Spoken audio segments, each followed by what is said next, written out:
Okay. Kum Len and Ablak Gemara. We are up to Daf Mem Ches Amid Aleph. And we're discussing everything that belongs to rights that the father has over his daughter. So we're up to the Gemara here. 5 lines, 6 lines on the top of the page. The last thing we're learning about was She'edik Susra. What are the responsibilities? And first we had a brayso that seems to learn that the fact that the husband has to provide for his wife is only a takanas chamim, and as a compensation, according to Rav Huna, at least, which we have later in Gemara, therefore all the earnings go to him, but therefore she has the right to say, I don't want to. Shlokah disagrees, but nevertheless, it's she has no right to say that, but nevertheless, it's takanas chamim. Then we brought two opinions that the word that she'eda or oina means that you have to provide for your wife, which would seem that they argue that's Ma'atayra. And at least that's according to Rashbam, how he learns Pshat. So continue. Partly Rabbi Yisrael learned She'eda. Know what She'eda means? Because we have a different interpretation of what She'eda means. The first one we had was that She'eda means food. Others say She'eda means actually intimate relations. And Rabbi Yaakov came along and said that She'eda and Kesusa is one kind of thing. What kind of dress should you buy for your wife? Something that's that suits her physiology and so on. Rabbi Yisrael said, "She'eda is ukila basar." You know what she'eda means? That when you have intimacy, you should actually be body to body. Don't follow the parsim who were very modest. They used to have intimate relations and be fully dressed. This supports Rav Huna. Rav Huna said, if somebody says, I cannot have intimate relations. I with my clothes and she with her clothes. Yoitzi v'nois and ksuva. They have to divorce, and he has to give her a ksuva because it's not the normal way. And by Chassidim, we used to interpret if you're going to have a relationship, we're talking about relationship, a very close relationship. He's kashas. You have a kashas with a rebbe, and you say, I'm going to be totally devoted to my rebbe, but in my terms, I need, I need a big D and do a big dough. In my terms, the way I am, the rest the way I am, and I'm going to change it all. That doesn't work. Okay, in the mission that we had an opinion of Yehuda. Yehuda came along and said that you have to also pay for all the burial of your wife and so on. Yehuda says even a poor person, the minimum should be 2 flutes, and a woman who says the kinnis and causes people to cry. Alamenter says the Gemara. And the reason why you pay for the Korah is, and the compensation for that, we said that the dowry that she brought into the marriage remains with him. Abiyah said, Mikal Tanakama means Tanakama argues, he holds, Hani Loi, Hechadam, what's exactly the case? Now we have a very interesting concept in Halacha, and that is that a woman rises with a husband but doesn't fall. In other words, if let's say his economic status is higher than hers, then she rises with him to his level. But if his economic status or social status is below hers, she doesn't go down to him. He's responsible to make sure that he continues treating her as if where she came from. So what's the story here? We say that the minimum for a poor person is 2 flutes and a lamenter. If it's common, then my Tanakama come. Why Tanakama say that? No, you don't have to provide that for her. No. If it's not common to have 2 flutists and a lamenter, then my Tanakama, why would you say that it's mandatory to have one? It's common for him, and it's not common for her. This is how Rashi learns. Tanakama, so for him and his family, they have 2 flutists and a lamenter, but for her family, where she comes from, they don't have that. So Tanakama holds, you're right, that we have to rise. She has to rise to his level, but it's only while she's alive, not when she passes away. When do we say when do we say that she rises with him and does not go and go? Does not go down with him, is as long as she's alive. And the case in the Gemara later on talks about that he wants her to nurse his son, and she comes from a family where they don't nurse, they usually hire a wet nurse. And nursing the child then is very painful, and she was interested. And the din is that she has to allow her to continue with a wet nurse. She has to provide for a wet nurse. We can learn later about all kinds of interesting obligations that a husband has for a wife. But once she's dead, Tanakama no longer has a responsibility to make sure that she rises to his station. Rabbi Yehuda says, even lachamisa, that's the argument. Even after she died, you still have to take care of her on his level. Another case, If somebody, let's say, suddenly lost his mind, and we're going to learn soon, in just a nutshell, that a child up to 6 years old, and it's mandatory to provide for them and take care of them. From between 6 and 12, by girls 6 and 13, I guess by boy, it's a takana of usha that you have to continue to take care of your child, providing for them, and beyond, and that might be, and beyond that, it's called tzedakah, taking care of your children once they're mature, that they can take care of themselves, and you continue providing for them. You are fulfilling the mitzvah of tzedakah, which we might talk about more in the next few days. So what happens if somebody suddenly lost his mind, and we now have to go in and take proceeds from his assets to take care of his family? And the Kesuvos learns, till now, hitherto he was providing for his kids as well. Even though he didn't have to, he was providing for his kids. Because if he wasn't providing for his kids till now, then why would you change now and suddenly stop providing for his kids? So he was providing for his kids, but now suddenly he became a fool. He could stop whenever he wanted. What happens now? Bezin Yordin and the Chassid, the Bezin intervenes, they go down to his assets, because only finds and they continue to provide for his wife, Ubanav, Ubanois, his sons and daughters, and Davar Acha. One other thing, which Gemara will explain in a minute, what Davar Acha means. Rashi wants to know, why is Nishtata any different in the case where a man travels overseas? And he didn't give any instructions who to provide for, and so on and so forth. But here it says you do not provide for his kids, even though till now he provided for his kids. You no longer provide for his kids if he's not here. We can't just walk in and take. What's the difference? Nishtata became a fool, or he travels overseas. And the woman says he didn't lose any money. Bezdin intervenes with Zonim, who they provide for, each his wife. Not his sons, not his daughters, and they don't do the other thing as well. What's the difference? Amalei, he said back to the Lord. You see the difference? And very simple. Here, the guy used to give, in both cases, he used to provide for his children, but here he traveled overseas. If he wanted the children to be continued, he should have said something, and he didn't. That means it's a deliberate thing, a mission, and that you have no right to go ahead and provide. But if someone became a shaita suddenly, he didn't have an opportunity to give instructions, and therefore we look at what he did till now, and then we say, well, obviously he wants that to continue. Well, the difference between someone goes out willingly and someone does not, deliberately. Says more fine. What's this other thing you're talking about that in the case of Shaita we continue? In the case of when he traveled overseas, we don't continue. What in the world is Rav Chiza says a tachshit. That's all kinds of, some incense, perfumes, and all that kind of stuff. And Abiyah says tzedakah, to give tzedakah from his estate. Mandam a tachshit, the one who says that what? Now, the way it actually learns, we're discussing the second part, the one who travels overseas, that he says does not include Davar Acha. So the one who says it does not include Tachshit, which is personal to keep his wife beautiful, the Koshkin tzedakah. Surely we have no right to take tzedakah. And Mandam tzedakah, but the one who says that means we have no right to take tzedakah if he didn't give us any instructions. But when it comes to beautifying his wife, that will do without asking any questions. You think he wants his wife to start looking ugly? Of course, he'd be happy if his wife looked beautiful. So therefore, we can go in. That's how it actually learns in one of his pshatim. Says the Gemara further,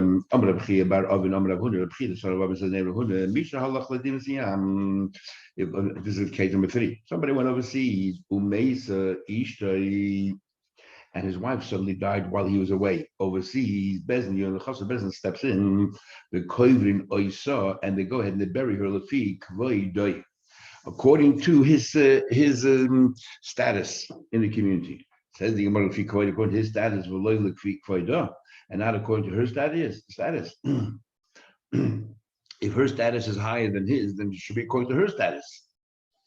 Because even the ones who we said before that after she died, we don't really say you have to go rise to his status, but definitely he shouldn't lower to his status. If his status is lower than hers, he shouldn't be lower to that. Amos say that whichever one is better, that's the status you go after. Comes to teach you that she always rises with him but does not go down with him. Even after he died, like the opinion that says even after they died, you continue and giving according to whatever the highest status is, which is the opinion of the of Rabbi Yehuda, who says, two flutists know that. If somebody says, if somebody says while he's dying on his deathbed, he says, if my wife dies, of course, obviously he's going to preach Caesar. If my wife dies, I don't want you to use my assets to bury her. We listen to what he has to say. Why? Because as soon as he dies, she collects her ksuba. So once he collects her ksuba, the only reason why we said that he has to pay for burial rights is because he gets her ksuba, the dowry, everything else. But if he dies first, she collects the ksuba, and therefore, why should they have to pay for her burial?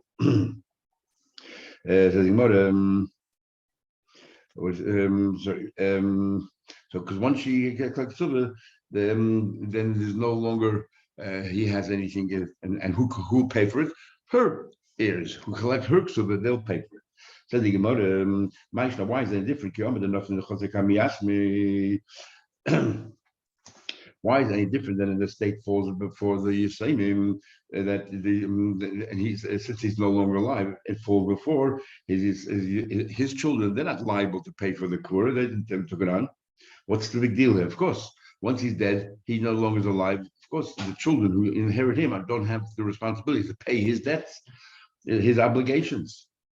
If he says, if he dies, if a guy dies, he says, I don't want you to spend money on me.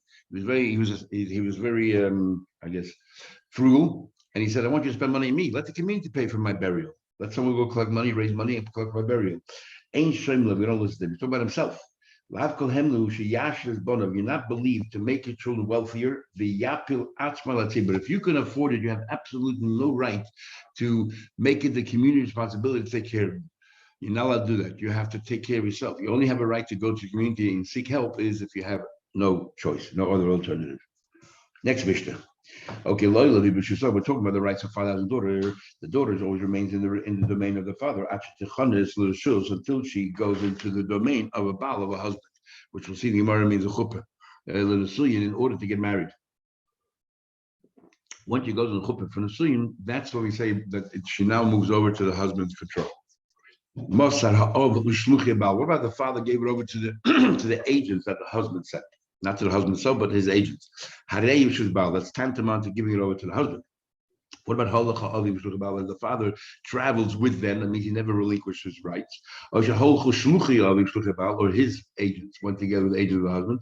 It means he never relinquished his rights, and they continue in the domain of his father, of her father. The agents of the father handed her over to the agents of the husband. That's it. She now belongs to the husband. When you say that it always belongs to the father until the chuppah. This comes to negate the opinion of Mishnah Shana, the very first page we learned in the Kesuvos, which is that normally a husband and wife are engaged for 12 months. What happened? The 12 months expire and the husband still did not get married. He already takes on all those responsibilities and obligations, even though they're not married yet. Now we learned the time came to get married. She can already eat. This is the first Mishnah. The first Mishnah says that he now has to provide for her. Furthermore, if he's a kohen, she can go ahead and eat truma. Now, why? As soon as they got engaged, she can eat truma. The reason why she doesn't eat truma, we have two opinions, and we'll have two opinions more later. Either Mishum Simpan, what happened to get married, and he finds out that she has this defect. It's such a major defect that it unravels the entire marriage. I mean, she was never married to him in the first place, like a mekach tos. That's one concern. The other concern is that she's still living at home. She might take the truma and distribute it amongst her family members. Those are two possible reasons. But 12 months go by, and still didn't get married. He has to provide for her, and now she can start eating the truma. Our Mishnah here disagrees with that and says this is the second Mishnah that says not truma. So coming to negate truma. In every other respect, after 12 months, the husband is responsible, but not truma. She does not eat truma. So the Gemara, in fact, we'll see in Magid Masar, I was talking about it. He gave over to the agents of the husband, now totally the main husband. When we say giving over to the agents of the husband, there was no chuppah yet. She's considered as if she's his wife, except for truma. Except for truma. And why except for truma?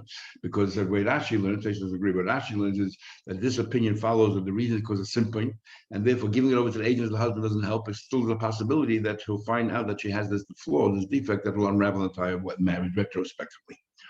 But Ravasi says, after truma. No, in every respect. She's now his wife once he gave her shluchim about, because he said the only reason is he might distribute her own family, but now that she's with the shluchim of the husband, she's no longer at home, there's no concern. Okay, so we have an argument between Rav and Rav Asi. Rav said that bar truma, Rav Asi says everything. Rav Asi, when that's the right question, but Rav Asi, others say Chi, the son of Rav Asi. It says now Mishnah she belongs to the father until she enters the chuppah. Now, actually, our Mishnah does not use the words chuppah. It just says until she goes to the shusabal for marriage. But we're interpreting what does that mean? It means chuppah. So it says clearly from here that. That you said it in every respect belongs to the husband. It's clearly here. It's not, as far as Truma is concerned, does not go over to the main husband until it actually enters the chuppah.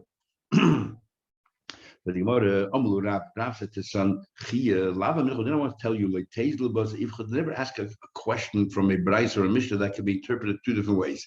Because whatever way you interpret, the other opinion can interpret differently. So what's the point of your question?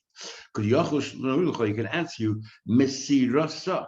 He can answer to you that giving over to the shluchim of the husband, zuhi knisasa l'chuppah. That's tantamount to going into a chuppah. It's as if it's in the husband's domain. Because the Mishnah doesn't actually use the word chuppah, it means l'shusabal. So that's l'shusabal, and therefore she permitted eat truma. No proof one way.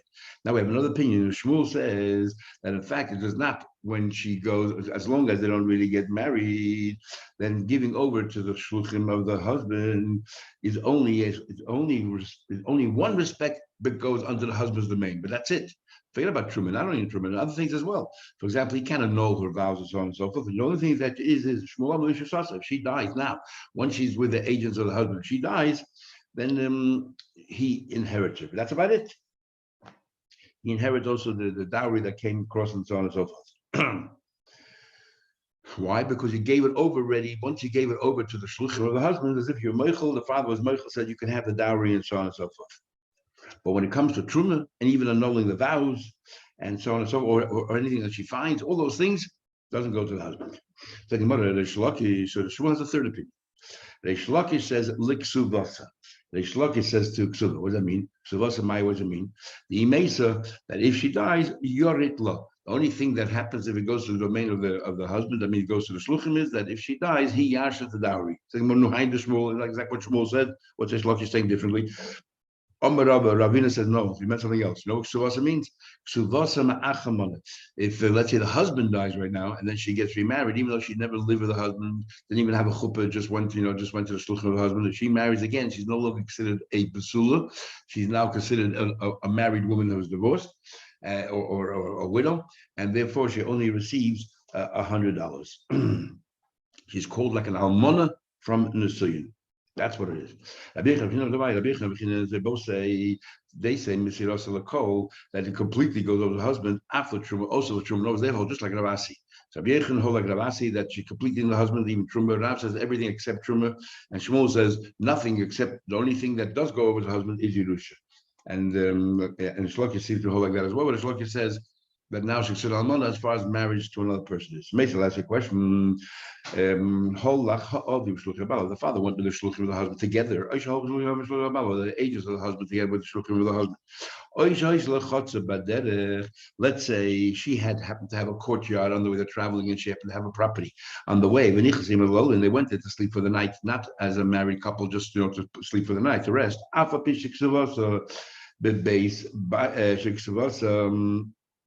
The base baila, even if everything already was transferred to the husband, to the house of husband. If she died, since there was no marriage yet, and they were just traveling, and the father never relinquished his rights, is avia yosha. Everything goes back to the father, even though right now it's physically sitting in the husband's domain. It nevertheless has to give it right back to the father because nothing happened. But if Masra Abu Shluchi Abal, let's say the father gave it over, handed over to the shluchim of the husband, or the shluchim of the father gave it over, or he happened to have a property on the way they were traveling. And they spent the night in Lashun Lasun, and their intention was actually to get married.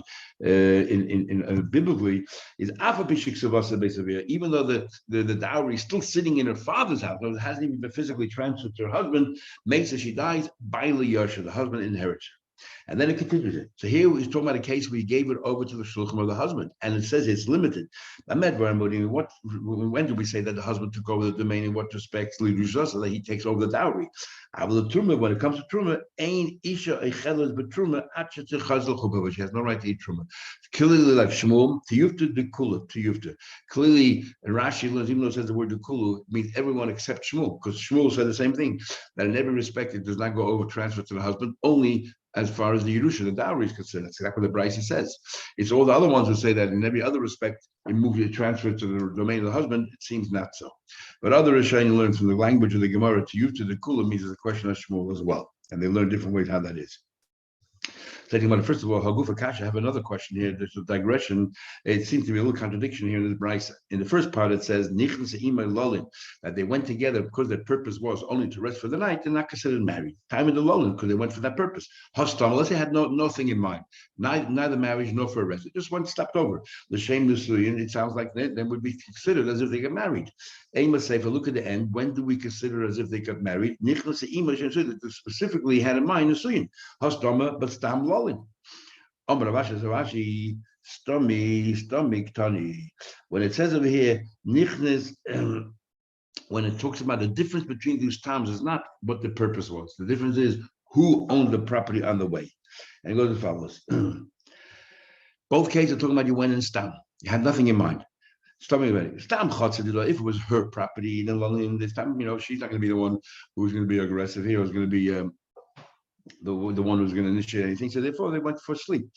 Stam but if it's his property, then we can say that that's what he had in mind, even though it was only stam. Tell we learned most of us look about. So what happened? The father gave her over to the shluchim of the husband, and while they were taking her, escorting her to the husband's property, somehow or another she was mezana with maybe one of them. She's no longer considered a psul. Remember, we said naira, only a naira while she's engaged. Once she's given over to the shluchim of the husband, she's no longer considered engaged. As if already sort of the marriage started, and therefore it commutes from skila stoning to chenek, like a married woman. How do you know that? Says the pasuk, basically the husband accuses her, his wife, by Moitzi Shemra, and says that she did a terrible trust, and she brings witnesses. And what does she do? Liznais base avia. She was mezana while she was still in the father's house. But once she left her father's house, no longer does she get skila. Says, how do you know to exclude once she physically left the house and moved over to the shluchim of the Baal? Maybe you have to do more than that. Maybe they have a practical chupal. Maybe it's coming to say if she got married to her husband, even though they had no intimate relations, that's considered base habal, the house of the husband, and therefore she no longer gets skila. How do you know that even in the period before that, just giving over to the shluchim while they're all traveling on the road, it's considered already the domain of the husband, no longer based on here. Because we don't need a pasuk to tell you chuppah. Chuppah, we know from another pasuk that if they physically got married in a chuppah, even though they had no relations, of course she's no longer considered an arusa, she's a nesua, and therefore she gets chenek strangulation. If we're going to say, and then we have a pasuk liznus beis avia to tell you, and not if it's outside base avia, it comes to add to that. And the next stage is give it over to the shluchim of the husband. What's that pasuk that we know about chuppah? We already had before. It says the pasuk that if there was a naira, there's a few things there. It's very descriptive. A naira has to be a certain age, a psula has to be a certain status, and a meiros has to be engaged. And then somebody seduced her. Naira v'lei begettes. Once she's an adult, over 12 and a half, then the laws have changed. Psula v'lei has to be a psula, and not if she's already had relations. And ma'irasa engaged v'lei nesur married. Every married and bu'ula is not the same thing. Married and having and no longer being a psula, the same thing. What's the difference? Ma'irasa ilay nesur mamish is married and psula. Is that the same thing as psula v'lei bu'ula? Elav, marriage means that they enter the chuppah, but v'lei nivla, nothing happened. Says the Gemara, the aim.